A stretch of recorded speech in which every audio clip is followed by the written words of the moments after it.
ప్రార్థన చేద్దాం. దయచేసి తల వచ్చినట్లయితే ఈ రాత్రి కాల సమయంలో దేవుడు మనతో మాట్లాడినట్టుగా ఒక చిన్న ప్రార్థన చేసి దేవుని యొక్క వాక్యంలోకి వెళ్దాం. దయచేసి అందరం కూడా తల వంచినట్లయితే ప్రార్థన చేద్దామండి. దేవుని యొక్క సహాయం కొరకు ఈ క్రిస్మస్ గృహకుడికిలో, రెండవ గృహకుడికిలో మనం ఉన్నాం. దేవుని సహాయం కొరకు మనం ప్రార్థన చేద్దాం. దయగల దేవా, కృపగల తండ్రి, కరుణామయుడా, మా రక్షక, నీ కొందనాలి. రాత్రి కాలసం తండ్రి, రెండవ దినాన ఈ క్రిస్మస్ గృహకుడికిలో మీరు మాకు సహాయం చేయబోతున్నారు. మీరు మాతో మాట్లాడబోతున్నారు. చాలా విలువైన మాటలు మేము వినబోతున్నాం.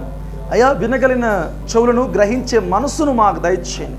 ప్రతి విధమైన తండ్రి ఆ డిస్టర్బెన్స్ ఏదైతే ఉన్నాయో వాటిని దూరం చేసి ఇక్కడ ఈ ప్రాంగణంలో, ఈ గృహంలో అయ్యా చక్కటి వాతావరణం, నెమ్మదిని, అయ్యా నిశ్శబ్దాన్ని దయచేయండి. అయ్యా మరి నీ మాటలు వినబడుతుండగా అయ్యా మా చెవులు చొచ్చుకుని ఆ మాటలు వినడానికి సహాయం చేయండి. అయ్యా మా హృదయాన్ని, మా చెవులను, మా కళను, మా చేతులు కూడా తండ్రి అయ్యా మరి నీ వాక్యము కొరకు సిద్ధపడాలి. అటు కృప దయచేయమని, మాట్లాడమని మా రక్షకుడైన యేసయ్య నామములో అడుగుతున్నాం తండ్రి, ఆమేన్. హల్లెలూయా. చాలా సంతోషం. ప్రియమైన దేవుని బిడ్డలారా, ఈ రాత్రి కాల సమయంలో దేవుని యొక్క వాక్యంలోకి వెళ్ళడానికంటే ముందుగా చిన్న రిక్వెస్ట్ ఏంటంటే, దగ్గితే కొంచెం చిన్నగా తగ్గండి, ఆ శబ్దాలు చేయద్దండి. ఎందుకంటే ప్రతిదీ కూడా రికార్డ్ అవుతోంది. ఈ శబ్దం నిన్న మీరు నమ్ముతారు లేదా, నిన్న చాలా డిస్టర్బెన్స్. ఎంతమంది ఈరోజు వాక్యం విన్నారు? నిన్నటిది విన్నారా? కొంచెం మంది విన్నారా?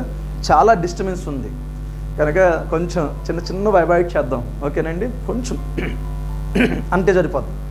ఓకేనా? మంచిది. దేవుని యొక్క వాక్యంలోకి వెళ్దాం. ఈ రాత్రి కాలం దేవుడు మనతో మాట్లాడే నిమిత్తమై మత్తయి సువార్త, ఈ రాత్రి కాల సమయంలో దేవుడు మనతో మాట్లాడే నిమిత్తమై మత్తయి సువార్త 1వ అధ్యాయము 20వ వచనాన్ని ధ్యానం చేద్దాం. మత్తయి సువార్త 1:20 చదువమ్మా. అతడు ఈ సంగతులను గూర్చి ఆలోచించుకొనుచుండగా ఇదిగో ప్రభుదూత స్వప్నమందు అతనికి ప్రత్యక్షమై, చాలా చక్కగా, దావీదు కుమారుడైన యోసేపు, నీ భార్య అయిన మరియను చేర్చుకున్నట్టుకు భయపడకము, ఆమె గర్భము ధరించినది పరిశుద్ధాత్మ వలన కలిగినది. దేవుడికి మహిమ కలుగును గాక. మనము గత దినం నుంచి మనము ఈ క్రిస్మస్ గృహకుడికలో ఒక ప్రత్యేకమైన అంశం నేను ధ్యానం చేశాను. మొదటి భాగంగా రాత్రి కాల సమయంలో మనం ఏం ధ్యానం చేసామండి? క్రిస్మస్ గృహకుడికలో గాబ్రియేలు దూత మరియ గృహానికి ఏం తీసుకెళ్ళాడు? శుభాన్ని తీసుకెళ్ళాడు, శుభవచనాన్ని తీసుకువెళ్ళాడు, లేకపోతే ఆశీర్వాదపు వచనాన్ని తీసుకువెళ్ళాడని విన్నాం. మనము కూడా గాబ్రియేలు దూత వల్లే ఏం తీసుకెళ్ళాలి? ఎవరి దగ్గరికి వెళ్ళినా శుభవచనాన్ని తీసుకువెళ్ళాలని గత రాత్రి మనం ధ్యానం చేసాం. మరి ఎవరికి ఆ శుభం కలిగిద్దో కూడా రాత్రి కాలశంలో చాలా స్పష్టంగా, చాలా కూలంకుషంగా మనము దాన్ని ధ్యానం చేయడం జరిగింది. దేవుడు మనతో మాట్లాడాడు. మరి రాత్రి కాల సమయంలో గాబ్రియేలు దూత చేసిన రెండో పని మనం ధ్యానం చేయబోతున్నాం. ఏంటి రెండో పని? ఏం రాయబడుతుంది ఇక్కడ? ఏం మాట్లాడుతున్నాడు దేవుడు ఇక్కడ అంటే, ఈ వాక్యం రాయించిన ఈ మాటల్లో మనం ధ్యానం చేస్తే యోసేపు గారికి, మరియమ్మ గారికి ఏం చేయబడింది? ప్రదానం చేయబడింది. ఈ ప్రదానం చేయబడిన తర్వాత యోసేపు గారికి ఒక వార్త వినపడింది. ఏంటి ఈ వార్త అంటే, మరియమ్మ గారు గర్భము ధరించారనే వార్త.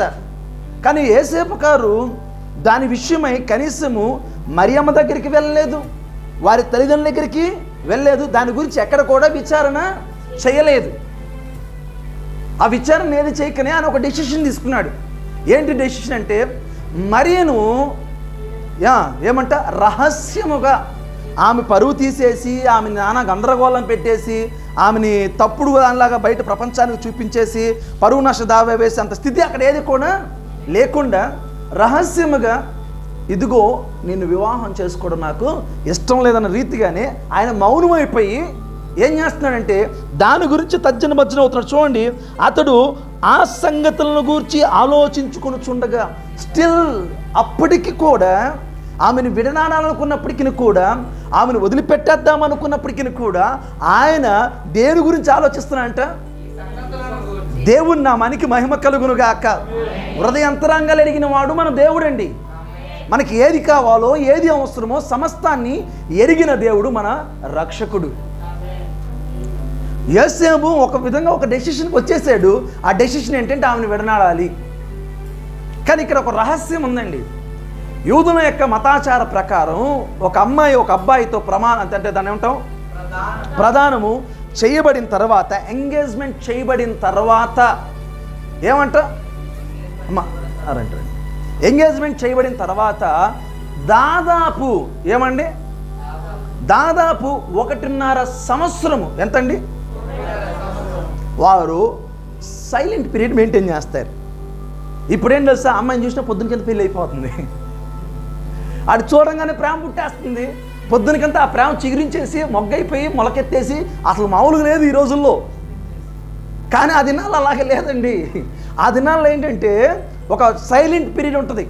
ఈ సైలెంట్ పీరియడ్ ఏంటంటే దాదాపు వివాహానికి సిద్ధపరచబడిన తర్వాత ఎంతకాలం అంటండి, 1.5 సంవత్సరం నుంచి 1.5 సంవత్సరం దాకా కనీసము వీరికి ఏ విషయంలో కూడా ఇక దాని గురించి ఇంకా ప్రధానమైంది ఇక సైలెంట్ పీరియడ్ మెయింటైన్ చేస్తుంటారు. ఇక్కడ ఆల్రెడీ అమ్మాయి ప్రదానం చేయబడింది, ఇతను ప్రదానం చేయబడ్డాడు. ఇప్పుడు ఏంటంటే ఒకరి బాగోగులు ఒకరు తెలుసుకునే సమయం అది. నిజంగా నేను ఈ అబ్బాయిని పెళ్లి చేసుకోవడం కరెక్టేనా, నిజంగా ఈ అమ్మాయిని పెళ్లి చేసుకోవడం కరెక్టేనా కాదా అనేది అక్కడ చెక్ చేయబడుతుంది. ఆ చెక్ చేసుకునే క్రమంలోనే యోసేపుకు ఒక వార్త వినపడింది, మరియ గర్భవతి అయిందని. ఆ గర్భవతి అయిన విషయం తెలిసిన తర్వాత ఆయన రహస్యంగా ఆయన ఏం చేద్దాం అనుకున్నట్టు విడనాడేసి ఇంకో అమ్మాయిని చేసేసుకుందాం అనుకున్నాడు. కానీ మనశ్శాంతి లేదు ఇక్కడ. ఆయన విడనాడాలనుకున్నాడు కానీ విడిచిపెట్టాలన్న ఆలోచనతో వచ్చింది, కానీ విడిచిపెట్టలేని పరిస్థితులు అక్కడ కనపడుతున్నాయి. ఆయన ఆ సంగతుల గురించి ఆలోచించుకొని చూడగా స్వప్నం ముందు దేవుని దూత కనపడింది. ఎవరి దూత? గాబ్రియేలు దూత. దేవుడికి మహిమ కలుగును గాక. రాత్రి కాల సమయం చూసాం. గాబ్రియేలు దూత ఎవరు అంటే ఎవరు? శుభవచనం పలుకువాడు, శుభమును తెచ్చువాడు, క్షేమమును గృహానికి తెచ్చువాడికి రాత్రి చూసాం. ఈ రాత్రి కాల సమయంలో ఎవరు ఈ గాబ్రియేలు దూత అంటే కుటుంబాలను కట్టేవాడండి ఈ గాబ్రియేలు దూత. ఈ గాబ్రియేలు దూతకున్న లక్షణం అది. ఏమంట? కుటుంబాలను కట్టేవాడు. కుటుంబాలను విడగొట్టేవాడు కాదు, కుటుంబాలను కట్టేవాడుగా ఉన్నాడు.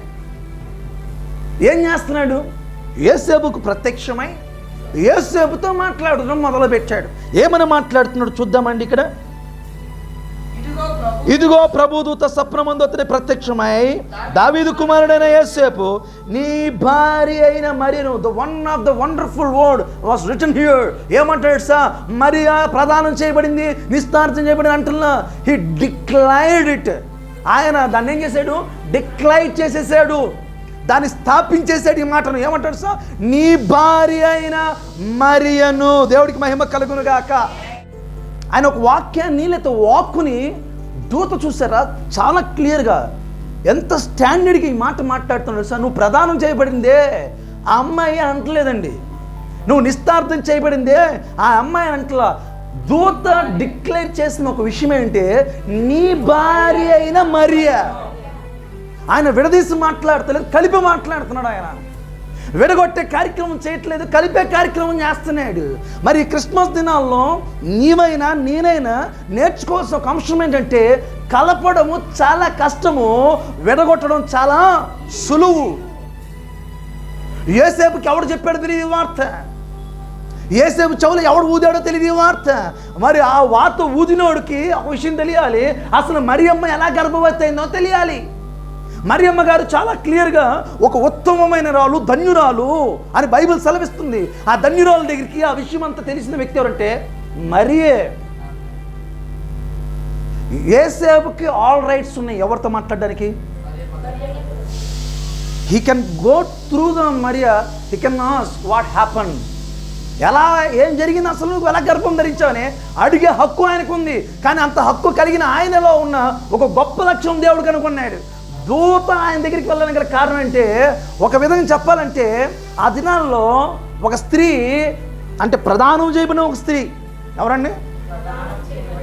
ప్రదానం చేయబడిన ఒక స్త్రీ వివాహానికి ముందే గర్భం ధరిస్తే వారు ఏం చేయొచ్చు చెప్పండి? ఆమెని సమాజంలో కూర్చోబెట్టి యాజకుల ముందు నిలబెట్టి ఆ నేరస్థాపన చేసి ఆయన పగ లేకపోతే ఆయనకున్నంత తీర్చేసుకోవచ్చట, రాళ్ళతో కూడా చంపేయచ్చు. ఏం చేయొచ్చు? యోసేపు ఆ పని చైనా. ఇక్కడ యోసేపు ఒక ఉత్తమమైన భర్తగా కనపడుతూ ఉన్నాడు, ఒక ఉత్తమమైన భర్తగా కనపడుతున్నాడు. ఇది గ్రహించిన దూత ఏం చేయడం మొదలుపెట్టిన, ఆయన ఆ సంగతుల గురించి ఏం చేస్తున్నాడంట, ఆలోచిస్తూ ఉన్నాడు. ఏ సంగతులు? నిజమే కదా, మరి గురించి చాలా మంచి మాటలు విన్నాము. అసలు ఆమె విడనాడేస్తే ఏమొచ్చింది, అసలు ఏం జరిగిందో మనకు తెలియదు కదా, ఎవరు తెలియజేస్తారు మనకి, ఎవరు చెప్తారు మనకి? దేవుడి గొప్ప కార్యం చెప్పమంటారా? ఎన్నో సందర్భాలు మనం కూడా ఇలా తద్దినబద్దిన అవుతుంటాం. ఏది రైట్ డెసిషనో ఏది రాంగ్ డెసిషనో తీసుకోవాలో తెలియక, ఏది ఉత్తమమైందో ఏది అవాస్తవమో తెలియక కొన్నిసార్లు తజ్జన బచ్చనబడి లాస్ట్కి ఎవడో చెప్పిన మాటను దాన్ని స్థిరపరిచేసి దాన్ని స్థాపించేసి ఒకటి జీవితం నాశనం చేస్తుంటాం. ఏమండి, ఎవడో చెప్పాడు, అది కరెక్టా కాదా, నిజమా కాదా అని ఎక్కడ కూడా అడగకుండా దాన్ని స్థిరపరిచి ఏం చేస్తుంటాం. ఇది చాలా క్లియర్గా రాయబడిన మాట ఏంటంటే, ఆయన ఆ మాటను స్థిరపరచట్లా, దాని గురించి ఆలోచిస్తూ ఉన్నాడు. యోసేపు దాని గురించి ఆలోచిస్తూ ఉన్నాడు. ఏమని? ఇది నిజమా అబద్ధమా?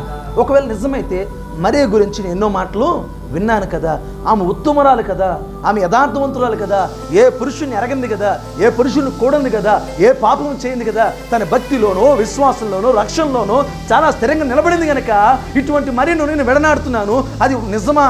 అది విడనాడడం వల్ల నాకేమైనా నష్టమా, లేకపోతే విడనాడితే నాకేమైనా లాభమా అని ఎన్నో ఆలోచనలు యోసేపు మధ్యలో ఉన్న సమయంలో ఎంటర్ అయ్యాడండి గాబ్రియల్ దూత. దేవుడికి మహిమ కలుగును గాక. ఎక్కడ కూడా గాబ్రియల్ దూత తుస్సు అంటున్నాడు. ఈ గాబ్రియల్ దూత సాయంత్రం నుంచి పనిచేస్తుంటే బాగుండేది. దేవుడికి మహిమ కలుగును గాక. మంచిదండి. ఏమంట, గాబ్రియల్ దూత గారు వెళ్ళారు. ఏం చేయడం మొదలు పెట్టంటే, yes this is the right time అనుకున్నాడు. ఎవరు? గాబ్రియల్ దూతకి సరైన సమయం దొరికింది, సరైన అవకాశం దొరికింది. ఈ దినాల్లో చాలామంది దేవునికి అవకాశం ఇవ్వట్లేదండి. దేవుని కార్యాలు జరగడానికి, దేవుని పని జరగడానికి ఎంతమంది అవకాశం ఇస్తున్నాం, ఎంతమంది అవకాశం ఇవ్వడానికి ఇష్టపడుతున్నాం. వెంటనే ఏదైనా డెసిషన్ తీసుకోవాలంటే వెంటనే తీసుకోమాకండి దయచేసి. Think 1 or 2 times. దాని గురించి 1కి 2 సార్లు ఏం చేయాలి? నిర్ణయాలు అనేవి ఒకసారి తీసుకున్న తర్వాత మళ్ళీ తిరిగి దాన్ని ఏం చేయలేం, స్థాపించలేం. యోసేపు ఒక నిర్ణయం తీసుకున్నాడు, కానీ తీసుకున్న నిర్ణయాన్ని అక్కడికి వెళ్ళా, ఇంకా ఎక్కడికి వెళ్ళా, మరియమ్మ దగ్గరికి ఇంకా వెళ్ళా, సమాజంలోకి వెళ్ళా, సమాజం మందిరంలోకి రాలా, యాజకుల దగ్గరికి అది వెళ్ళా, పెద్దల దగ్గరికి అది వెళ్ళా, ఇంకా థింక్ చేస్తున్నాడు. నేను తీసుకున్న డెసిషన్ కరెక్టా కాదా? దేవుడు ఎప్పుడు కూడా మనకి ఎప్పుడు సహాయం చేస్తాడు అంటే, నువ్వు తీసుకున్న నిర్ణయం గురించి 1కి 2 సార్లు 1కి 10 సార్లు నువ్వు ఆలోచించడం మొదలు పెడితే దేవుడు ఖచ్చితంగా కుటుంబాన్ని కట్టేస్తాడండి. ఎప్పుడైనా నిర్ణయం అనేది త్వరితముగా తీసుకోవాలనే నిర్ణయాలు కొన్ని ఉంటాయి, కొన్ని నిర్ణయాలు చాలా వేగవంతంగా తీసుకోవడానికి వీలు లేదు. 1కి 2 సార్లు ఆలోచించి తీసుకోవాల్సిన అవకాశం కూడా అవసరత కూడా ఉంది. బైబిల్ గ్రంథంలో చూడండి, పౌలు శీలను తీసుకెళ్ళి చెరసాలలో వేస్తారు కదండి. చెరసాలలో వేసిన తర్వాత చెరసాల నాయకుడు పౌలు శీలు రాత్రి అంతా పాటలు పాడితే చెరసాల పునాదులు అదిరడం, అలాగే చెరసాల తలుపులు తెరవబడ్డం అని చూసిన తర్వాత ఆయన ఒక మాట అంటాడు, అయ్యలారా రక్షించబడటం నేనేమి రక్షణ విషయంలో ఆలోచించాల్సిన అవసరమే లేదు, మారు మనసు విషయంలో ఆలోచించాల్సిన అవసరమే లేదు, బాప్తిస్మం విషయంలో ఆలోచించాల్సిన అవసరమే లేదండి. ఎందుకంటే అవి మన జీవితాలు మార్చేవి, అవి మన బ్రతుకుల్ని మార్చేవి. వాక్యం విషయంలో ఆలోచించాల్సిన అవసరం లేదు. చదువు, వాక్యాన్ని చదవదామా వద్దా, ఈరోజు తప్పు, చదవాలంతే. మందిరం విషయంలో వెళ్దామా వద్దా, ఇక్కడ నిర్ణయం తీసుకోమన్నాను పాస్టర్, లేలే ఖచ్చితంగా నిర్ణయం తీసుకోవాల్సిన అవసరం లేదు, నువ్వు ఆదివారం మందిరానికి వెళ్ళాల్సిందే. ఇక్కడన్నీ నిర్ణయం కాదు. ఈ విషయంలో, కుటుంబ విషయంలో, బాధ్యత విషయంలో మనం ఏం చేయాలంట, 1కి 2 సార్లు ఆలోచించాలి. గాబ్రియల్ దూత దగ్గర ఉన్న కనపడుతున్న గొప్ప లక్ష్యం అంటే కుటుంబాలు కట్టే గాబ్రియల్ దూత కనపడ్డాడండి. విడిపోయారు. ఒక విధంగా చెప్పాలంటే వాళ్ళిద్దరూ విడిపోయిన పరిస్థితులే కనపడుతున్నాయి. అక్కడ కలిసే పరిస్థితులు ఏవి కూడా లేవు. ఎందుకంటే లోకానుసారంగా మనం ఆలోచించగలిగితే, మనం వివాహం చేసుకోబోతున్న అమ్మాయి ఆల్రెడీ ప్రెగ్నెంట్, అది మన వల్ల కాదు, గర్భం ధరించింది ఎవరి వల్ల అని తెలిస్తే ఏం చేస్తామండి? ఖచ్చితంగా ఏం చేస్తాం? విడిచిపెడతామా? విడిచిపెట్టడం మాత్రమే కాదు, తన పరువు ఎంత తీయాలో అంతగా సమాజంలో మనం తీసేస్తాం. కానీ యోసేపు విషయంలో దేవుడు ఎందుకు చొరవ తీసుకున్నాడు? యోసేపు విషయంలో దేవుడు ఎందుకు దూత ద్వారా యోసేపును బలపరచడానికి ఇష్టపడ్డాడంటే, యోసేపు మనం ఆలోచించినట్టు ఆయన ఆలోచించలేదు గనక. దేవుడు ఎప్పుడు కూడా ఒక మాట గుర్తుపెట్టుకోవాలి మనం. దేవుడికున్న లక్షణము ఆయన విడగొట్టువాడు కాదు, కలుపువాడు, కట్టువాడు. ఆయన అక్కడ కట్టడం మొదలుపెట్టాడు దేవుడు. అందుకే చూడండి ఏమని మాట్లాడుతున్నాడు. దావీదు కుమారుడైన యోసేపు, నీ భార్య అనే మరిను చేర్చుకున్నకు భయపడకము. ద ఫస్ట్ వర్డ్ ఆయన ఏం చెప్తున్నాడు తెలుసా? ఆయనకి ఫస్ట్ చెప్తున్న మాట ధైర్యము. ఏం చెప్తున్నాడు? భయపడద్దు, బీ బ్రేవ్, ధైర్యంగా ఉండు, భయపడద్దు. అంటే ఏమైంది? యోసేపుకి ఏముందండి? భయం. ఏ భయం పట్టుకుంది? నాకు ఆల్రెడీ ప్రదానం చేయబడింది. ఇప్పుడు ప్రదానం చేయబడిన తర్వాత ఇప్పుడు ఏమని చెప్పాలి? ఆ అమ్మాయిని ఏం అడగాలి? నేను ఎవరికి చెప్పాలి? నా బాధ ఎవడు చెప్పుకోవాలి? ఒకవేళ చేసుకుంటే మా అమ్మ నాన్నకి ఏం సమాధానం చెప్పాలి? చేసుకోకపోతే మరి ఏం చేయాలి? పెద్దల మధ్యలో పెట్టాలి కదా ఈ విషయము. మరి పెడితే ఇప్పుడు ఆమె పరిస్థితి ఎట్ట? ఎన్నో భయాలు ఆయన చుట్టుముట్టేసినాయి. అప్పుడు దూత అంటున్నాడు, భయపడకు. ఎప్పుడైనా కుటుంబంలో ఏ సమస్య వచ్చినా ఫస్ట్ ఆఫ్ ఆల్ మనం ఒకటి ఆలోచించాల్సిందంటే దేవుడి మీద ఆధారపడడం నేర్చుకోవాలి. దేవుడి మీద ఆధారపడడం ఎప్పుడైతే మనం నేర్చుకుంటామో, కుటుంబంలో ఎన్ని సమస్యలు ఉన్నా, ఎన్ని బాధలు ఉన్నా, ఎన్ని కష్టాలు ఉన్నా, దేవుడు ఫస్ట్ చెప్పే మాట భయపడద్దు. ఇది ఫస్ట్ మనం నేర్చుకోవాలి. దేవుడు చెప్పే మాట భయపడద్దు. 366 సార్లు బైబిల్ గ్రంథంలో రాయబడింది ఈ మాట. ఎన్నిసార్లు అంటే 366 సార్లు భయపడద్దు అని, ఆందోళన చెందొద్దని. ఎన్నో సందర్భాలు మన ఆందోళనలు చాలా ఉంటాయండి. భర్త విషయంలో కావచ్చు, భార్య విషయంలో కావచ్చు, పిల్లల విషయంలో కావచ్చు. కానీ దేవుడిని ఒకడు ఉన్నాడుగా. ఆయన పని ఏంటి? కట్టువాడుగా. ఆయన పని ఏంటి? కలుపువాడు కదా. ఆయన పని ఏంటి? సమాధాన పరచువాడు కదా. ఆయన పని ఏంటి? మధ్యలో ప్రేమ పుట్టించువాడు కదా. ఇది మర్చిపోతే ఎలాగా? అందుకే గాబ్రియల్ దూత ఎంటర్ అయ్యి అంటున్నాడు, భయపడద్దు నాన్న, యోసేపు భయపడు, మాకు ధైర్యం తెచ్చుకో. ఒకవేళ ఈ రాత్రి కాల సమయంలో ఈ ఆ మాటలు వింటున్న ప్రియమైన దేవుడా, గాబ్రియేలు దూత మన జీవితంలో ప్రత్యక్షం అవుతాడో అవడో తెలియదు, కానీ ఇది నా దేవుడు మాత్రం డైరెక్ట్గా మనకు ప్రత్యక్షమై చెప్తున్న మాట, భయపడద్దు. ఈ రాత్రి కాలంలో నీ జీవితంలో ఏ ఆందోళన మరి నీ జీవితంలో ఉండి నేను ఇబ్బంది పెడుతుంది నాకు తెలియదు, కానీ దేవుడు అంటున్నాడు భయపడద్దు. ఈ క్రిస్మస్ సందేశం అదే. ఈ రెండో దినాన దేవుడు మనతో మాట్లాడుతున్న సందేశం అంటే దేనికి భయపడాల్సిన అవసరం లేదు. ఎందుకంటే ప్రతిదీ కూడా ఆయన చేతుల్లో ఉంది. ప్రతి కార్యం ఆయన చేయవాడు, ప్రతిదీ బలపరిచేవాడు ఆయనే. ఒకవేళ ఈ మాట చెప్పనా, నువ్వు దిగులు పడిన ప్రతిసారి దేవుడి పాదాల చెంతకు రా. నువ్వు ఆందోళన చెందిన ప్రతిసారి దేవుని పాదాల చెంతకి రా. ఏమి చెయ్యాలో తోచని ప్రతి సమయంలో ఆయన పాదాల దగ్గరికి రా. దేవుడు సమకూరుస్తాడు ప్రతిదీ కూడా. దేవుడు సహాయం చేస్తాడు ప్రతి విషయంలో కూడా. దేవుడు మేలు చేస్తాడు ప్రతి సమయంలో కూడా. యోసేపు తన జీవితంలో ఆయన చేసిన మంచి ఏదైనా ఉంది అంటే, ఆ ఏ విషయం అయితే ఆయన ఆందోళనపరుస్తుందో దాని గురించి ఆలోచించడం మొదలుపెట్టాడు. అది ఆలోచించడం నేను అనుకుంటున్నాను, కానీ నాకు అనిపించిన ఒక అంశం చెప్తాను చూడండి. ఆయన ఆలోచించడం కాదు, అది దేవుని చేతికి అప్పచెప్పాడు అనుకుంటాను. ఎందుకంటే ఆయన తన చేతికి తీసుకుని ఉంటే, ఆయన ఆ సమస్యను తన చేతి తీసుకుంటే ఆయన చేసే మొట్టమొదటి పని ఏం చెప్పండి? అమ్మానని చెప్పుంటాడు. ఆ అమ్మానాయన ఏం చేస్తుంటాడు? ఆ ఊరి పెద్దలకు చెప్పుంటారు. ఆ ఊరి పెద్దలు ఏం చేస్తుంటారు?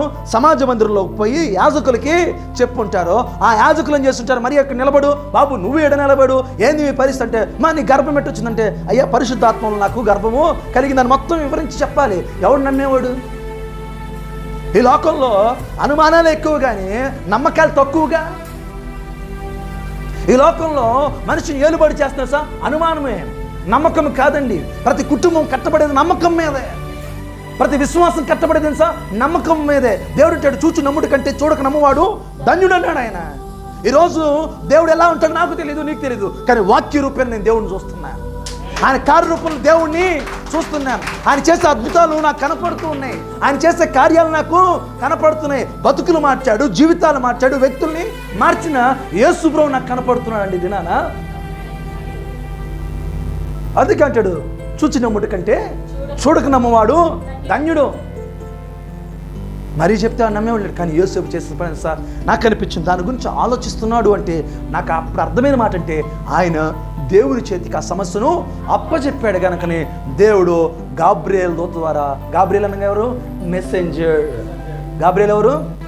వార్తను తెచ్చేవాడు, వార్తలను మోయేవాడు. దేవుని వద్ద నుంచి ఒక వార్తను తెచ్చేవాడు. అది నా గాబ్రియేలు దూత. మరి ఇప్పుడు ఎక్కడికి పోయాడు అని మీరు అనుకోవచ్చు. ఎక్కడికి పోలా ఉన్నాడు.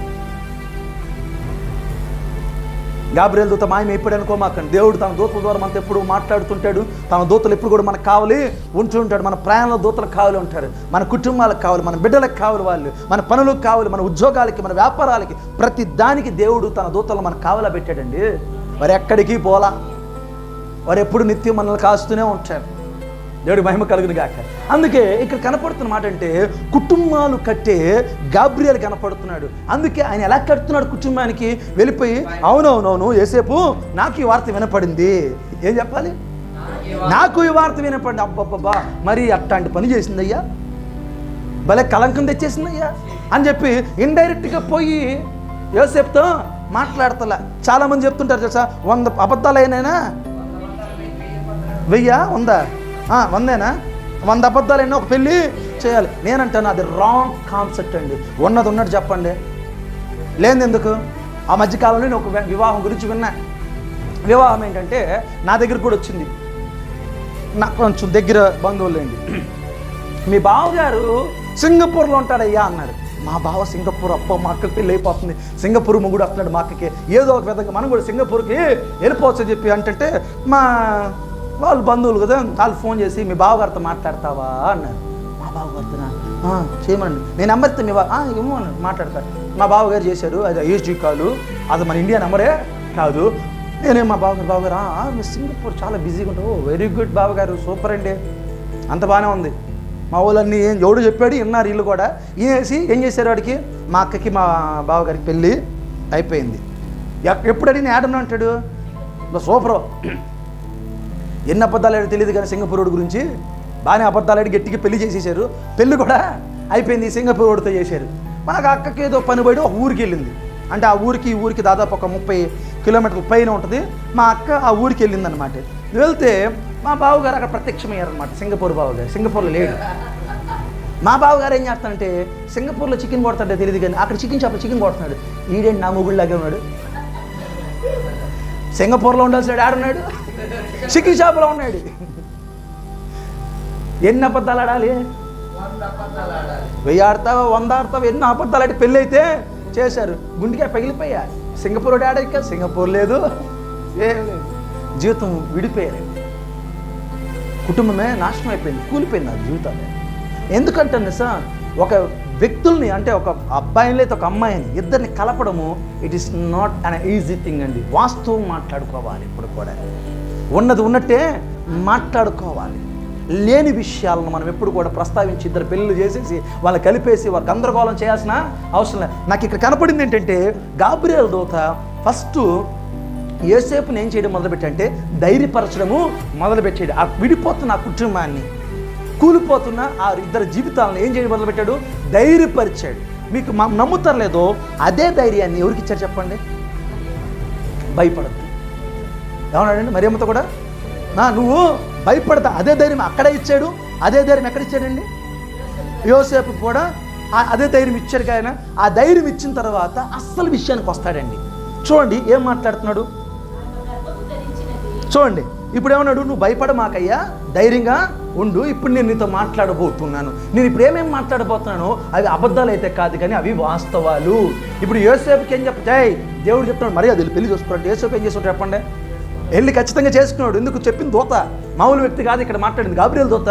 ఆ దినాల్లో ప్రవక్తలన్నా దేవదూతలన్నా ఆ దినాల్లో వారికున్న భయం అలాంటిది. వారు ఏమి చెప్పినా చేయడానికి ఇష్టపడేవాళ్ళు. హోషేతో దేవుడు మాట్లాడినప్పుడు హోషే ఎవరిని పెళ్లి చేసుకుని చెప్పండి? దేవుడు అప్పుడు ఆమెను పెళ్లి చేసుకున్న తర్వాత అన్ని ఇబ్బందులు అయిన తర్వాత ప్రభు ఏంటి ప్రభు అంటే ఇప్పుడు ఏమర్థమైంది హోషే నీకంటే, అయ్యా ఏంటయ్యా ఎన్నిసార్లు తెచ్చినా వెళ్ళిపోతుందే, గత కాపురం చేయట్లేదయ్యా, నాకు చాలా బాధ వేస్తుంది, నీ మాట కాదని నేను ఏం చేశాను, వివాహం ఆడాను. అప్పుడు దేవుడు అంటాడు ఈ దినాన ఇశ్రాయేల్ ప్రజలు కూడా అలాగే ఉన్నారు అంటే అప్పుడు వెళ్ళి హోషే ఏం చేస్తాడు సార్, ఇశ్రాయేల్ ప్రజలకి వెళ్ళి తన బాధ తన వేదన ఏదైతే ఉందో అప్పుడు వెళ్ళి ఇశ్రాయేల్ ప్రజలకు ప్రకటిస్తాడు. అరే ఏ దుర్మార్గులారా, ఎన్నిసార్లు దేవుడిని మోసం చేస్తారు, మీ బతుకులు ఇలా వచ్చినాయి, దేవుడు మాట్లాడుతున్నాడు మారండి. అప్పుడు వెళ్ళి వాక్యం చెప్తాడు ఎవరికి? ఇశ్రాయేల్ ప్రజలకి. ఆ దినాలు అలా ఉండేవారండి. దేవుడు మాట లోబడిన జీవితాలు కనపడేది. ఇప్పుడు దేవదూత ఏం చేయొచ్చండి? ఏం చేయొచ్చు? వెళ్ళి పెళ్లి చేసుకో మర్యాదగా, ఏమనుకున్నావు అంటే ఏం చేసేది? అయ్యో క్షమించయ్యా, చేసేసుకుంటున్నాను, తెచ్చుకుంటా అనే స్థితి ఉండదు కదా. కానీ దూత ఆ పని ఏది చేయకుండా సత్యము మాట్లాడుతున్న దూత కనపడిందండి ఇక్కడ నాకు. వాస్తవాన్ని, నిజాన్ని నిక్కసుగా మాట్లాడే దూత కనపడుతుంది. ఏమని మాట్లాడుతుంది చూడండి. ఆమె గర్భం ధరించింది, దేవుడికి మహిమ కలుగును గాక. ఏమండి, ఎవరి వలన? ఆమె గర్భం ధరించింది ఎవరి వలన? పరిశుద్ధాత్మ వలన ఆమె గర్భము ధరించింది. అంటే ఏంటి? దేవుని శక్తి వలన. అంటే పరిశుద్ధాత్మ వలన కానీ దేవుని శక్తి అక్కడ ప్రచురించబడతా ఉంది. కొంతమంది రాంగ్ కాన్సెప్ట్లో మాట్లాడతారు, కానీ పరిశుద్ధాత్మ దేవుడు ఏమైనా చేయగలడు. ఆయన శక్తివంతుడు, ఆయన బలవంతుడు, ఆయన కార్యాలు చేయగలడు. మీకు తెలుసా, అబ్రహాము వారి అయిన శారా గారిని ఒక రాజు తీసుకెళ్ళిపోతాడు. అక్కడ రాయబడిన మాట ఏంటి సార్? ఆ రాజు చేసిన ఆ పనికి ఏం చేసింది తెలుసా? దేశంలో అందరి గర్భాలు దేవుడు ముయించి పడేశాడు. అప్పుడు ఉన్నది ఎవరు? ఈ పరిశుద్ధాత్మ దేవుడు కదా, ఆయనకి ముయ్యగలడు. దేవుడికి మహిమ కలుగును గాక. గాబ్రియల్ దూత యోసేపు దగ్గర సత్యం మాట్లాడుతున్నాడండి, వాస్తవాన్ని మాట్లాడుతున్నాడు. దేన్ని కూడా మరుగు చేయట్లేదు. మరుగు చేసేసి అయ్యో అట్ట కాదు ఇట్ట కాదు, నువ్వు రా పెళ్లి చేసుకో అని ఏమంటలేదండి. ఆమెను విడనాడద్దు, లేకపోతే ఆడ పెట్టుకో చెప్తే వినేవాడే. కానీ సత్యం ఏంటంటే, అయ్యా నువ్వు అనుకున్నది ఇక్కడ ఏది లేదు. ఆమె ఏ పొరపాటు చేయలేదు. వాస్తవం ఏంటంటే, దేవుని చిత్త ప్రకారము వాక్యానుసారంగా మెస్సయ్యను ఆమె కనబోతా ఉంది. ఈ గర్భము మనుషుల వలన వచ్చింది కాదు, దేవుని శక్తి, దేవుడు వాక్కు వలన, దేవుడి యొక్క ప్రవచనాత్మకమైన కార్యం ఇక్కడ జరుగుతుందని మాట్లాడుతుంది. నిజమే ప్రియమైనది బిడ్డలారా. సత్యానికి చూడడం 20వ వచనం ఏంటి? సత్యం చూడండి. 20వ వచనం రాయబడిన ప్రకారం నీ భార్య అయిన మరియ. ఇది వాస్తవమా కాదా? ఏమండి, సత్యం మాట్లాడుతున్నాడు. నీ భార్య అయిన మరియ అంటున్నాడు. కొంచెం కిందకి రండి. ఆమె గర్భం ధరించింది పరిశుద్ధాత్మ వలన. అది సత్యమా కాదా? చూడండి 21వ వచనం చూడండి ఏం మాట్లాడుతున్నాడు. ఆమె యొక్క కుమారుని కనును, తన ప్రజలను వారి పాపము నుండి ఆయనే రక్షించును గనక దేవునికి మహిమ కలుగును గాక. బాబు, ఇది వాస్తవము. విషయం ఏంటంటే, ఎవరు ఈయన? ఆమె గర్భం ధరించింది పరిశుద్ధాత్మ వలన. ఇది వాస్తవం. ఆమె నీ భార్య, ఇది వాస్తవం. మూడో వాస్తవం ఏమన్నా మాట్లాడుతున్నాడు? ఏమంటా? ఆమె యొక్క కుమారుని కనును, తన ప్రజలను వారి పాపం నుండి ఆయనే రక్షించును. ఆమెను కనేది సాదా సీదా అయిన ఒక మనుషుణ్ణి కాదు. ఆమె కనబోతున్నాడంటే లోక రక్షకుణ్ణి, పాపుల రక్షకుణ్ణి, పాప పరిహారకుణ్ణి కనబోతోంది. ఈ లోకమును తన ప్రజలను వారి పాపం నుండి రక్షించేవాడిని కనబోతా ఉంది. వాస్తవం మాట్లాడుతున్న దూత కనపడుతున్నాడండి. అవాస్తవాలు మాట్లాడి వాళ్ళని కలపడం చాలా సులువే, కానీ వాస్తవం ఉన్నది ఉన్నట్టుగా మాట్లాడి 2 కుటుంబాలను కడుతున్నాడండి ఆయన. 2 కుటుంబాలను ఇరువురి వ్యక్తుల్ని కలిపిన గాబ్రియల్ కనబడుతున్నాడు. ఈ వాక్యం ఏంటంటే, మీరు పెళ్లి మెసేజ్ అనుకోమాకండి. పెళ్లి మెసేజ్ కాదు, ఇంకేది కాదు. ఇది యోసేపుల మరియల యొక్క వైవాహ జీవితంలో గాబ్రియల్ గారు చేసిన గొప్ప అద్భుతమైన కార్యక్రమం. గాబ్రియల్ దూత ఏం చేశాడు అని మాట్లాడాలనుకుంటే, ఆయన కుటుంబాలను కట్టేవాడుగా కనపడుతున్నాడు. మరి ఇది మనం కూడా ఎలా ఉండాలి మరి? చూడండి 23వ వచనం చూడండి. 22 కూడా మాట్లాడుతున్నాడమ్మా. 22 చదువు. ఇదిగో కన్యక గర్భవతి, కుమారుని కనును.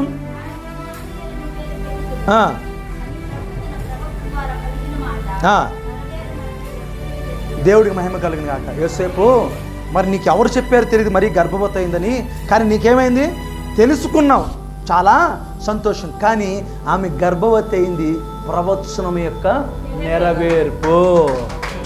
ఆమె ఎవరిని కనబోతా ఉంది? ఇమ్మానుయేలును కనబోతా ఉంది, మెస్సయ్యను కనబోతా ఉంది. ఎవరు ఈ మెస్సయ్య అంటే? ఎవరు ఇమ్మానుయేలు? ఇమ్మానుయేలుగా దేవుడు మనకి తోడు. కనుక పుట్టబోతున్నవాడు సాదా సీదా వ్యక్తి కాదు. ఆమె ఎవరిని కనబోతోంది? లోక రక్షకుడైన, పాపుల రక్షకుడైన, తోడుగా ఉండబోతున్న మెస్సయ్యను. యేసు అనగా రక్షకుడు, క్రీస్తు అనగా అభిషక్తుని కనబోతోంది యోసేపు. దేవుడికి మహిమ కలుగును గాక. ఎంత చక్కటి మాట చూడండి. దేవుడు ఎప్పుడు కూడా కట్టేవాడు కానీ కూల్చేవాడు కాదు. ఒకసారి నాతో కూడా 147వ కీర్తన చదవండి అమ్మా. 147వ కీర్తన 2వ వచనం.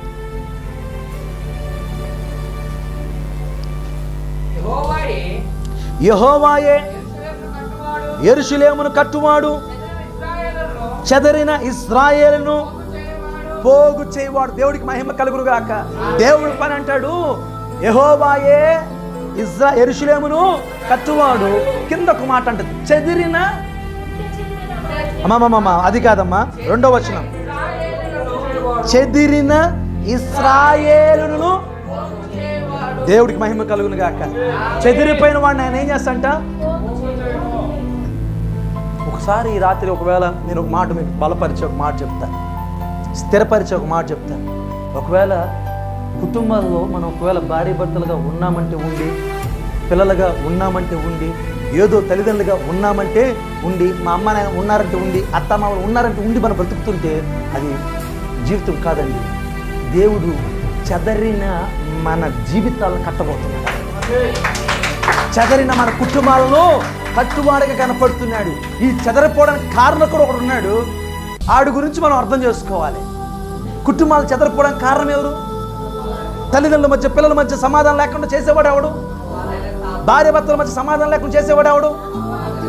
అత్తమామలకి, కోళ్ళకి, అల్లులకి సమాధానం చేసేవాడు ఎవడంటే అపవాదైన సాతాను. ఇది ఎప్పుడు గ్రహించగలుగుతామో ఆ దినానే మన కుటుంబాలు కట్టబడతాయి,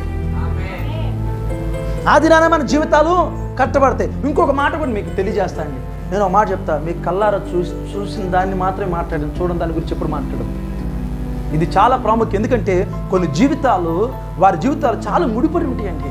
మనం మాట్లాడే ఒక మాట, మనం చెప్పే ఒక మాట, మనం తెలిస్తే తెలియక చూడలేదో చెప్పే మాట ఏం చేస్తుంటే కొన్ని జీవితాలు నాశనం చేస్తుంటాయి, కుటుంబాలను విడగొట్టేస్తుంటాయి. అది మనం ఏం చేయాలి తెలుసా? ఆలోచించగలగాలి. వాస్తవం ఏంటో అవాస్తవం ఏంటో తెలుసుకోగలగాలి. యోసేపు వాస్తవం కొరకు ఎదురు చూశాడండి. ఆయనకు ఒక వార్త అయితే వచ్చింది, అది నిజమే, ఆయన గర్భవతి అయింది. కానీ వారు చెప్పిన వారు ఏ విధంగా చెప్పారో నాకైతే తెలియదు. కానీ ఆయన విడనాడాలనుకున్నప్పుడు అర్థం చేసుకోండి, ఆయన చెప్పిన వారు తప్పుగానే చెప్పుంటారు. రైట్గా చెప్పుంటే ఆమె ఏం చేసేది కాదు, ఆయన ఏం చేసేవాడు కాదు, ఆమెని విడనాడేవాడు కాడు, ఆ ఆలోచన కూడా వచ్చేది కాదు. అప్పుడు అది గ్రహించిన దేవదూత గాబ్రియల్ దూత ఏం చేయడం మొదలుపెట్టాడంటే కట్టడం మొదలుపెట్టాడు. చెదరిన ఇశ్రాయేలును ఏం చేస్తాడంట?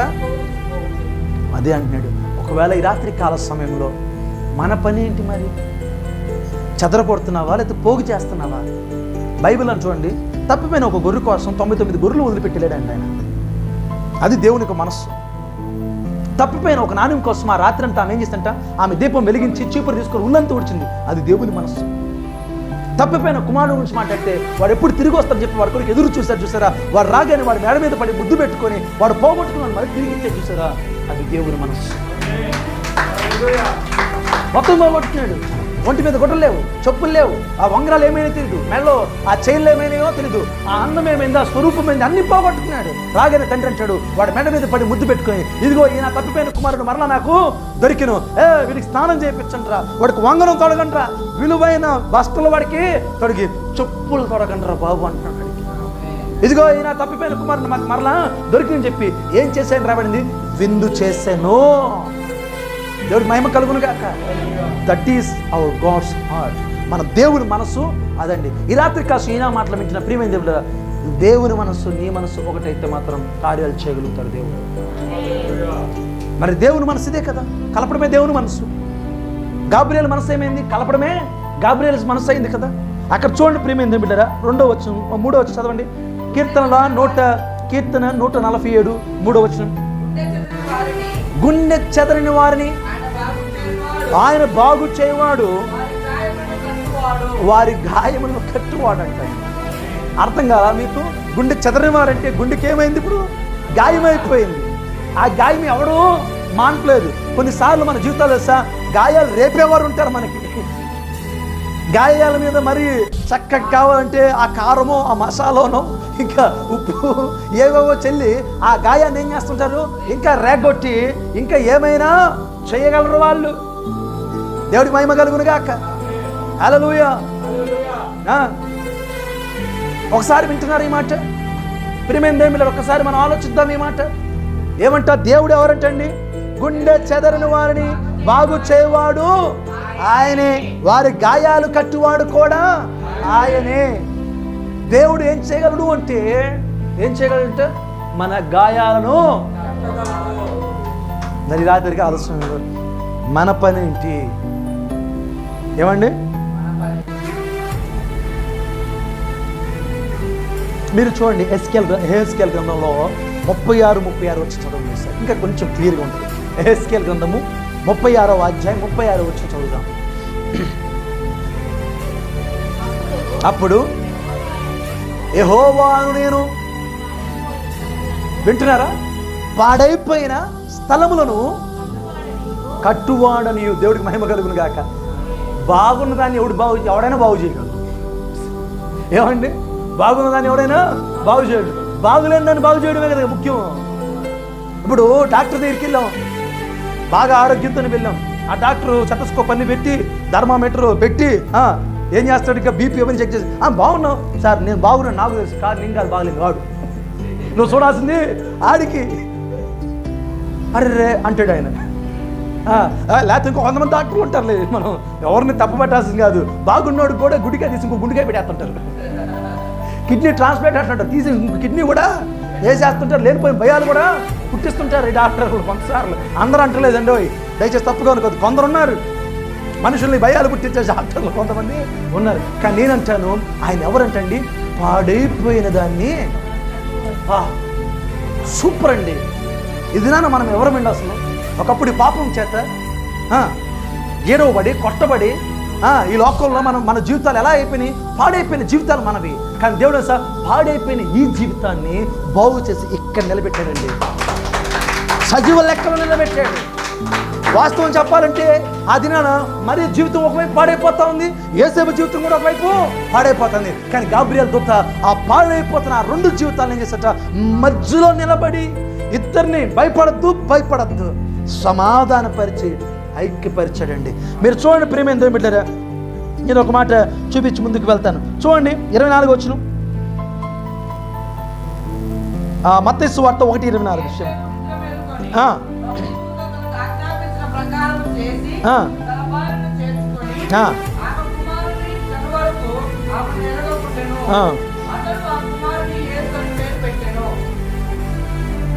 ఇప్పుడు చప్పట్లు కొట్టాలనిపించదా?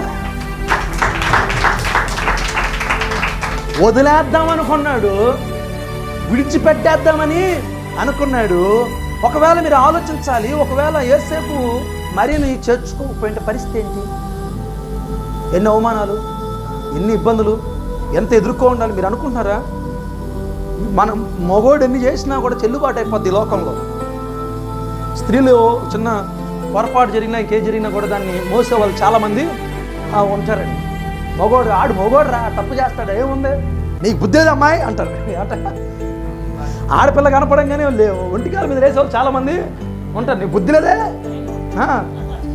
అక్కడ ఏం గుర్తొస్తాయి? చట్టము, న్యాయము, ధర్మము. అమ్మో, ఇంకా మనం వెళ్ళలేమయ్యి. ఎట్టుంటే చూడండి, ఏమండి. కానీ వాస్తవానికి దేవుడి యొక్క వాక్య ప్రకారం తప్పు ఎవరు చేసినా అది ఆయన తీరు. కానీ ఇక్కడ వీళ్ళిద్దరు తప్పు చేయాలి, అర్థమైందా? యేసేపు తప్పు చేయాల, మరియమ్మ కూడా. నేను ఇంకో మాట కూడా క్లారిటీ ఇస్తాను, మరియమ్మ దేవుడు కాదు, దేవత కూడా. యేసు ప్రభు కొరకు ఒక సాధనముగా వాడబడింది. ఈరోజు దేవుని కొరకు ఏ విధంగా ఒక సాధనంగా నిలబడి వాక్యాన్ని ప్రకటిస్తున్నానో, ఆ దినాన యేసు ప్రభు వారు భూమి మీద పుట్టాలంటే ఆయనకు ఒక గొప్ప మనస్సు కలిగిన, లేకపోతే గొప్ప హృదయం కలిగిన, పరిశుద్ధము కలిగిన, పాపము ఎర్రగని, పాపం జోలికి పోని ఒక అమ్మాయి కావాలి, కన్నికై ఉండాలి వాక్య ప్రకారం. అది ఎవరంటే మరియమ్మ గారి. ఆమె కనుగొన్నప్పుడు మళ్ళా దేవుడు చెప్పిన మాట ఇక్కడ చాలా క్లియర్గా ఉంది. కుటుంబాలు కట్టువాడు అనేది అర్థం ఏంటంటే ఏం చేశాడు యోసేపు? చూడండి, ఈ మాట విన్న తర్వాత యోసేపు నిద్ర మేలుకొని ప్రభు దూత తనకు ఆజ్ఞాపించిన ప్రకారం చేసి తన భార్యను, హలో మరియను అని రాయబడలే, తన భార్యను. దేవుడు ఎక్కడ కూడా విడగొట్టి మాట్లాడు, కలిపి మాట్లాడుతున్నాడు. ఇక్కడ విడగొట్టి మాట్లాడేవాడు మనుషులు. అందుకే చెప్తారు, మీ కూతురు, నీ కొడుకు. మనం ఏదైనా గొడవలు అయితే, మొగుడు కళలు గొడవలు అయితే ఇట్లా నా కోడలు అనరే, నా అల్లుడు అనరే, నీ మొగుడు, నీ భార్య, నీ కూతురు, నీ కొడుకు, ఇదే కనపడుతుంది. కానీ దేవుడు చూడండి ఎంత వాక్యం సరిగ్గా మాట్లాడుతున్నాడో. ఆయన భార్యను, ఎంత చక్కటి మాట చూడండి, తన భార్యను చేర్చుకొని. మరియను చేర్చుకొని ఉంటే అది సింగులర్గా కనపడేదండి, అంటే మరి ఒకటే కనపడేది. కానీ ఇక్కడ ప్లూరల్ కనపడుతుంది, రెండు కనపడుతున్నాయి. ఏక శరీరముగా దేవుడు వాళ్ళు చేసేసాడండి. విడిపోవాలనుకున్న ఆ కుటుంబాన్ని కట్టేసాడు దేవుడు. ఎవరు చేసిన పని ఇది? గాబ్రియేలు దూత చేసిన ఒక ఉత్తమమైన పని. మరి ఇది మనం ఏం చేయాలి? ఇది మన పని ఏంటి? మనం ఏం చేస్తున్నాం కూడా ఒకసారి ఏం చేయాలి? ఆలోచన చేయాలి. గాబ్రియేలు దూతలాగా ఉండాలని ఆశపడుతున్నావా? గాబ్రియేలు దూతలాగా దేవుని పని చేయాలని ఆశపడుతున్నావా? గాబ్రియేలు దూత రాత్రి వాళ్ళని కలపడానికి గల కారణం అంటే అది గాబ్రియేలు పని కదా, దేవుని పని, దేవుని మనస్సు అది. గాబ్రియేలు దూత అది గ్రహించి కట్టడానికి వెళ్ళాడు. ఈ దినాన్ని ఎవడిని మొగుడు పిల్లలు గొడవలు అయితే చాలు మధ్యలో దూరి ఇంకా దాన్ని ఏం చేస్తారు? అయ్యో వెడగొట్టి అసలు కనీసం ఇద్దరికి మాటలు లేకుండా చేసేవాళ్ళు చాలామంది లేరు. ఇట్లాంటి వాళ్ళ దగ్గరికి కూడా రాని మాకండి, గుమ్మం కూడా ఎక్కని మాకండి. ఎవడు ఇక్కడ పరిశుద్ధుడు కాదు, ఎవడు అంత గొప్పవాడు కాదు, ఎవడు అంత దాన్ని ఏమంటారు కిరీటం పెట్టుకుని ఎవడు కూడా తిరగట్లేదు. అది గుర్తుపెట్టుకోవాలి మనం. ఎప్పుడైనా నేను ఒక మాట చెప్తున్నాను, భార్య భర్తల మధ్య ఏదైనా సమస్య వస్తే ఒకటి దేవుడు పరిష్కరించాలి. ఎవరు పరిష్కరించగలది? ఎప్పుడు పరిష్కరిస్తాడు దేవుడు అంటే నువ్వు దేవుడి మధ్య పాదాలు చెంత మోకాలు ఉన్నప్పుడు. ఎవరు చెంత? ఆయన చెంత మోకాలు ఉని, ప్రభు నా జీవితంలో ఒక సమస్య వచ్చింది, దీని నుంచి బయటపడలేని పరిస్థితులు ఏర్పడినాయి, నువ్వే మాకు సహాయము చెయ్యి అని అడగగలిగితే ఖచ్చితంగా దేవుడు సహాయం చేస్తాడు. ఒకటి ఎవరు పరిష్కరించాలి? ఎప్పుడు పరిష్కరిస్తాడు?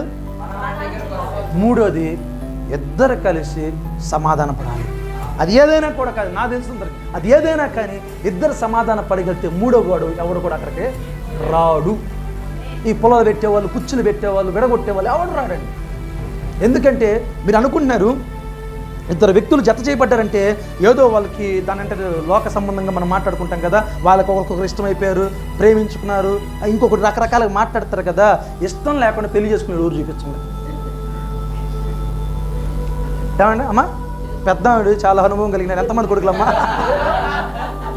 తల్లిగారు ఎంతమంది మీకు పిల్లలు? మాకు మన లిస్ట్ చెప్పారు. ఎంతమంది? మొత్తం 3 కొడుకులు అంతేనా? 2 కొడుకులు, 1 కూతురు. అనుభవం. వాళ్ళకి పెళ్ళిళ్ళు, వాళ్ళకి పిల్లలు పుట్టి వాళ్ళు కూడా పెద్దవాళ్ళు అయిపోయారు. అంత అనుభవం కలిగిన అని చెప్తున్న మాట నేను చెప్తే మళ్ళీ నీ వయసు ఎంత, నీ అనుభవం ఎంత అని అడచ్చు మీరు. నా అనుభవం లేదు, నా వయసు లేదు. అనుభవం కలిగి వయసు కలిగిన ఆవిడ చెప్తుంది ఆంటీ గారు. ఏమనండి పెళ్లి చూపులకి వెళ్ళిన తర్వాత ఏమని అడుగుతారు? అమ్మాయి నచ్చిందా అంటే నచ్చింది. అబ్బాయి నచ్చింది. నచ్చకుండా ఎవడు పెళ్లి చేసుకుంటాడు చెప్పండి? ఈ రోజుల్లో ప్రేమలో ఉండేది అదే. అన్నిట్లో ప్రేమ లేకపోతే ఎక్కడ కూడా లేదండి. అందుకే అంటారు వాడు కొవ్వు ఎక్కి దాన్ని ప్రేమించి పెళ్లి చేసుకున్నాడు కానీ అక్కడికి కావాల్సిందే, దానికి కొవ్వు ఎక్కి ఆయన పెళ్లి చేసి దక్క. అయ్యో ఎక్కడైనా కుటుంబం అంటే సమస్య రాకుండా ఉండదు. సమస్య వస్తే పరిష్కరించుకోవడం ముఖ్యం.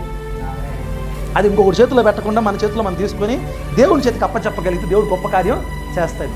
మనం ఏం చేయాలి మరి? ఇది నాన్న ఈ క్రిస్మస్ సందేశంలో, ఈ క్రిస్మస్ గృహ కొడుకులో మన పని ఏంటి అంటే దేవుడు ఎవరిని కట్టాలనుకుంటున్నాడంటే ఎవరైతే దేవునికి దూరం అయిపోయి ఉన్నారో వారిని కట్టే పని మనం తీసుకోవాలంటే.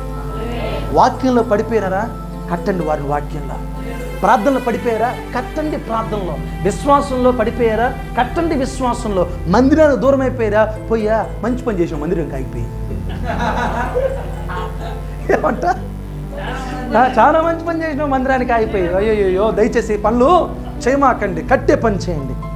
మన పని ఏంటి తెలుసా? ఆ దినాన గాబ్రియేలు దూత యోసేపుని మరియని కట్టాడు.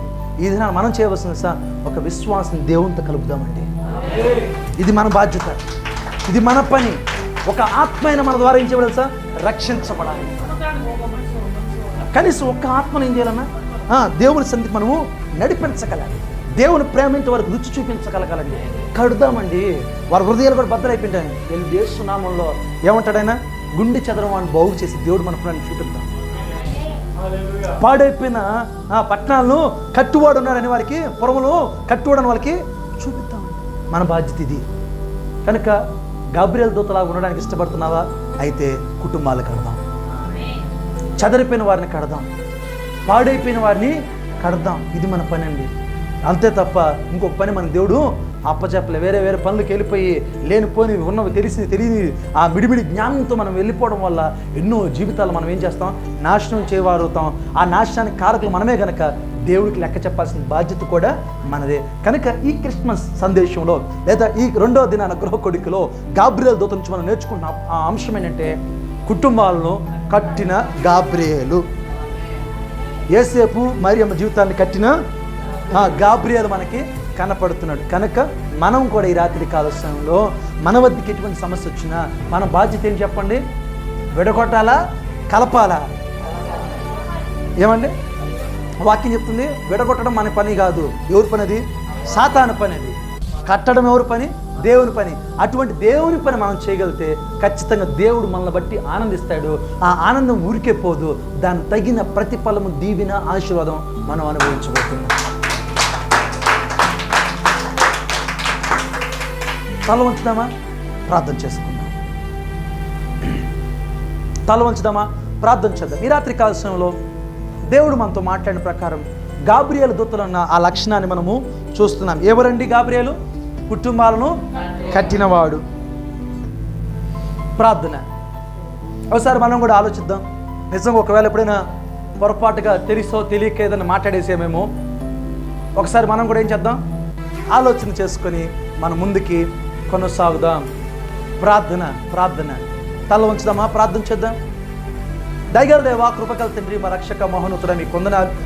ఈ రాత్రి కాలసం తండ్రి, వాక్యము ద్వారా మీరు మాతో మాట్లాడారు. గాబ్రియేలు దూతలో ఉన్న అనుభవాలను, అయ్యా మరి ఆయన కుటుంబాలు కట్టేవాడుగా ఉన్నాడని, యోసేపు మనసులో చాలా ఆలోచనలు ఉన్నాయి.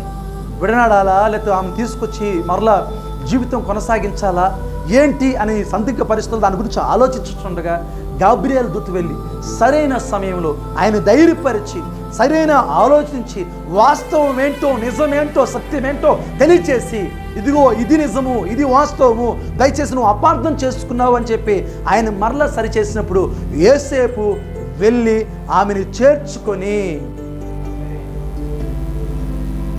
యేసు ప్రభును కనువరకు, ఆ శిశువును కనువరకు ఆమెని జాగ్రత్తగా చూసుకొని యేసు అని ఆ శిశువుకు పేరు పెట్టింది.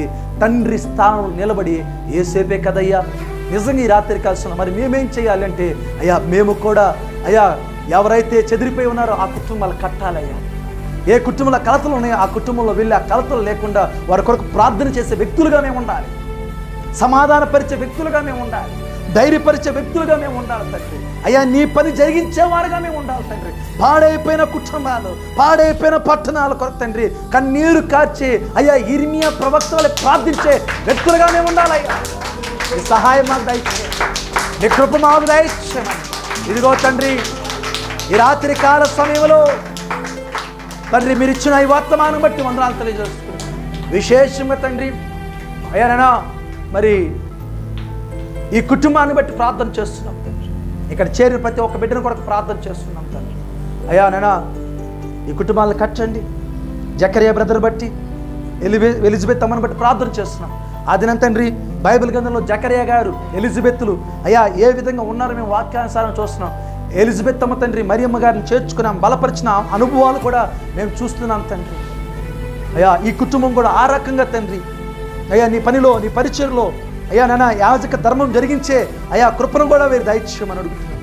అయ్యా వారికి ఇచ్చిన తండ్రి అయ్యా ఇద్దరి పిల్లలను బట్టి, జోషితాన్ని బట్టి, అయ్యా జితేష్ని బట్టి ప్రార్థన చేస్తున్నాం తండ్రి. అయ్యా నాన్న ఇద్దరిని దీవించి ఆశీర్వదించండి, వారికి మంచి ఆరోగ్యం దయచేయమని అడుగుతున్నాను.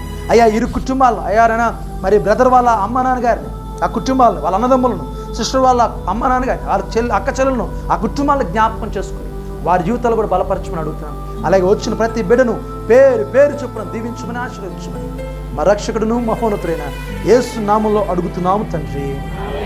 ఆమేన్, ఆమేన్. అందరికి వందనాలండి. Praise Lord. God bless you. God bless you. Praise lord.